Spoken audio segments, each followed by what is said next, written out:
प्राचीन समय भारत में कभी छुआछूत रहा ही नहीं और न ही कभी जातियां भेदभाव का कारण होती थी। सम्राट शांतनु ने विवाह किया एक मछुआरे की पुत्री सत्यवती से। उनका बेटा ही राजा बने, इसलिए भीष्म ने विवाह न करके आजीवन संतानहीन रहने की भीष्म प्रतिज्ञा की। सत्यवती के बेटे बाद में क्षत्रिय बन गए, जिनके लिए भीष्म आजीवन अविवाहित रहे। क्या उनका शोषण होता होगा?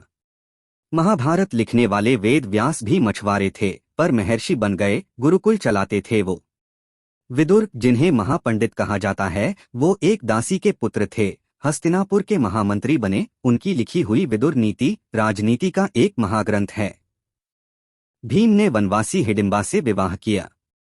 श्री कृष्ण दूध का व्यवसाय करने वालों के परिवार से थे। उनके भाई बलराम खेती करते थे, हमेशा हल साथ रखते थे। यादव क्षत्रिय रहे हैं, कई प्रांतों पर शासन किया और श्री कृष्ण सबके पूजनीय हैं। गीता जैसा ग्रंथ विश्व को दिया। राम के साथ वनवासी निषादराज गुरुकुल में पढ़ते थे। उनके पुत्र लव कुश महर्षि वाल्मीकि के गुरुकुल में पढ़े, जो वनवासी थे। तो ये हो गई वैदिक काल की बात। स्पष्ट है, कोई किसी का शोषण नहीं करता था, सबको शिक्षा का अधिकार था, कोई भी पद तक पहुंच सकता था अपनी योग्यता के अनुसार। वर्ण सिर्फ काम के आधार पर थे, वो बदले जा सकते थे। जिसको आज इकोनॉमिक्स में डिवीजन ऑफ लेबर कहते हैं, वो ही। प्राचीन भारत की बात करें तो भारत के सबसे बड़े जनपद मगध पर जिस नंद वंश का राज रहा, वो जाति से नाई थे। नंद वंश की शुरुआत महापद्मनंद ने की थी, जो कि राजा नाई थे। बाद में वो राजा बन गए, फिर उनके बेटे भी, बाद में सभी क्षत्रिय ही कहलाए। उसके बाद मौर्य वंश का पूरे देश पर राज हुआ, जिसकी शुरुआत चंद्रगुप्त से हुई, जो कि एक मोर पालने वाले परिवार से थे, और एक ब्राह्मण चाणक्य ने उन्हें पूरे देश का सम्राट बनाया। 506 साल देश पर मौर्यों का राज रहा। फिर गुप्त वंश का राज हुआ, जो कि घोड़े का अस्तबल चलाते थे और घोड़ों का व्यापार करते थे। 140 साल देश पर गुप्ताओं का राज रहा। केवल पुष्यमित्र शुंग के 36 साल के राज को छोड़कर 92% समय प्राचीन काल में देश में शासन उन्हीं का रहा। जिन्हें आज दलित पिछड़ा कहते हैं, तो शोषण कहाँ से हो गया? यहाँ भी कोई शोषण वाली बात नहीं है। फिर शुरू होता है मध्यकालीन भारत का समय, जो सन 1100-1750 तक है। इस दौरान अधिकतर समय, अधिकतर जगह मुस्लिम आक्रमणकारियों का समय रहा और कुछ स्थानों पर उनका शासन भी चला। अंत में मराठों का उदय हुआ। बाजीराव पेशवा, जो कि ब्राह्मण थे, ने गाय चराने वाले गायकवाड़ को गुजरात का राजा बनाया। चरवाहा जाति के होलकर को मालवा का राजा बनाया। अहिल्याबाई होलकर खुद बहुत बड़ी शिवभक्त थी। ढेरों मंदिर गुरुकुल उन्होंने बनवाए।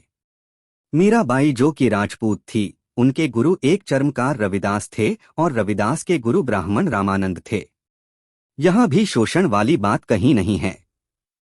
मुगलों के समय से देश में गंदगी शुरू हो गई और यहाँ से पर्दा प्रथा, गुलाम प्रथा, बाल विवाह जैसी चीजें शुरू होती हैं।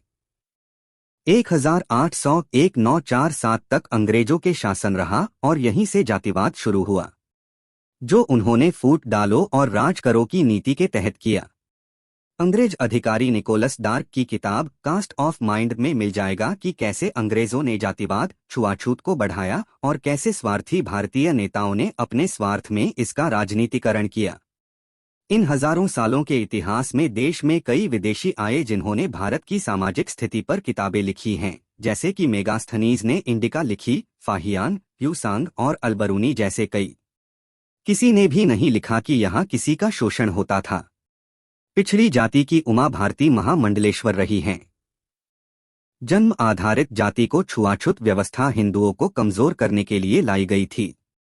आज भी हिंदुओं को कमजोर किया जा रहा है और ये सब वोट बैंक के कारण हो रहा है, जो कि विधर्मियों की चाल है। विधर्मी हमारे देश में जब से आए हैं, उन्होंने हिंदुओं को मिटाना ही चाहा है और इसके लिए उन्होंने हर प्रकार से जिहाद किया है, आज भी कर रहे हैं। इसलिए सनातनी होने पर गर्व करें और घृणा, द्वेष और भेदभाव के षड्यंत्रों से खुद भी बचें और औरों को भी बचाएं। जातियों में न बंटो हिंदू वीरों, हमें हिंदू राष्ट्र बनाना है। जय श्री राम, जय गोविंदा। सनातन धर्म सर्वश्रेष्ठ है। के लिए इस चैनल को प्लीज़ शेयर एंड सब्सक्राइब करना ना भूलें। थैंक्स।